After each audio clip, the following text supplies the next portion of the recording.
Hello, Bilderberg members, fans, and friends. This is a humble, useless eater writing to inform you that I have been aware of your activities since 1983 when I read the book Satan's Angels Exposed by Kerbin Salem. While Salem's book is accurate in terms of naming names, it was not well referenced. As a result, the information remained dormant, and I did not meet others who knew the same information until I first went online in 2000. Now, more Bilderberg activities are being watched by more people, no matter how much media blackout you are able to collusively acquire. That is where I come in, because I understand your need for complete secrecy, especially now more than ever. And I think I have the answer to your ongoing can't get enough secrecy blues. To ease the ever-present burden of deciding where your next meeting should be, I present two options for your consideration. First, you could go to Beauvais Island in the central part of the South Atlantic. Due to its isolated location, it is truly a place to get away from it all. Plus, it would not be nearly as passé as the monotonous parade of five-star hotels you have been subjected to since the first Bilderberg meetings. Most treks to the island are made by helicopter because landing a boat on Beauvais Island is difficult under the best conditions and impossible under average conditions. It's 90% covered in glaciers, under which is an active volcano. A primary consideration is that the island sides are virtually sheer, icy cliffs. Thus, that is a plus, since your ever-present army of guards can see if any of the unwanted, unwashed masses, like those pesky protesters, reporters, and filmmakers, are approaching. Sounds idyllic. A great place for maintaining the secrecy of Bilderberg attendees. Of course, the cool, windy weather makes for lousy golfing, and securing quality servants is not easy. Still, it's only for a few days. Thus, while a logical consideration, Beauvais Island is not the only opportune place being offered. There is also the novelty of the world's only 7-star hotel, the Burj Al Arab in Dubai, United Arab Emirates. It has all the ostentatious opulence even the most self-indulgent Bilderberger could ever want, including all the privacy as well. For starters, visitors receive a memorable welcome, whether a ride from the airport in a white Rolls-Royce Phantom or transported by helicopter or Mercedes. Darkened windows are optional, especially since, for once, you might not need them. The exclusive nature of the helicopter pad that sits atop the 28th floor of the building ensures attendees the ultimate in privacy. The helicopter pad would be the perfect way for the Zionist contingent to arrive and depart this predominantly Arabic city with the utmost secrecy. Either that or temporarily wearing the most conservative burqa might also suffice for those men and women invited who may find themselves inexplicably be on tighter budgets this year. Sorry for that. Life goes on. That person was obviously more important than the Bilderberg.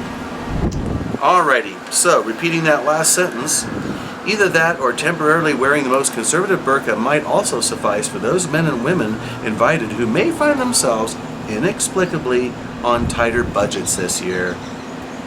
According to www.nextshark.com, the hotel rooms include offices that have either a MacBook or a gold-plated iPad.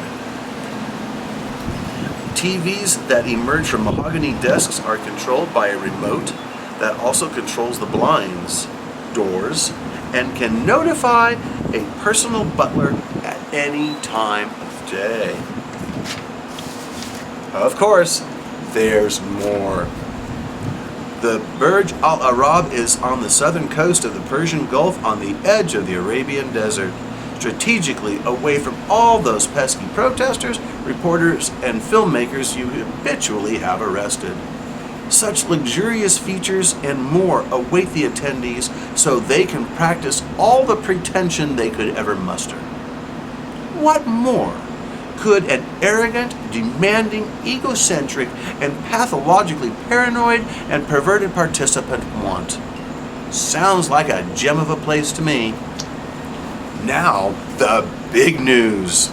With the recent unmourned passing of David Rockefeller, the hot topic this year is, who will step up for that position of power that personifies the Bilderberg mission? Could it be Dr. Henry Kissinger, longtime Bilderberg, Council on Foreign Relations, and Trilateral Commission member? Or Richard Haass, President of the Council on Foreign Relations?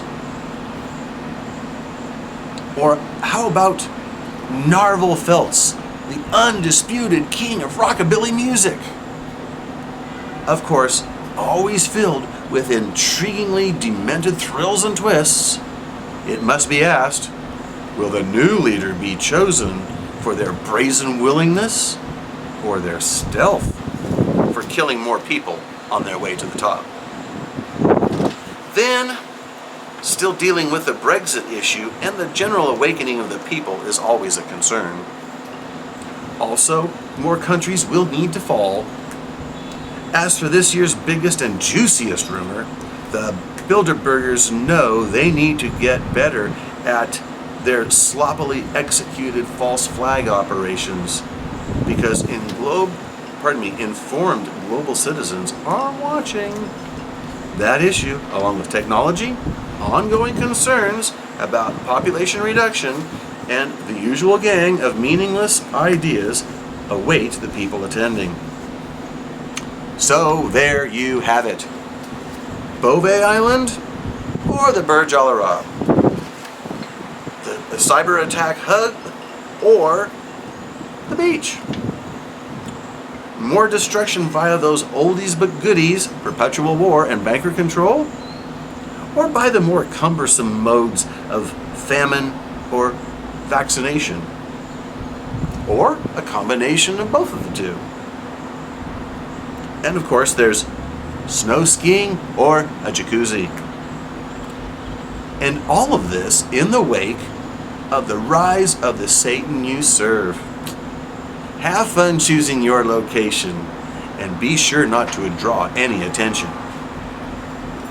Oh yes, it is, and I mean again, oh yes, it is an exciting year for Bilderberg 2017.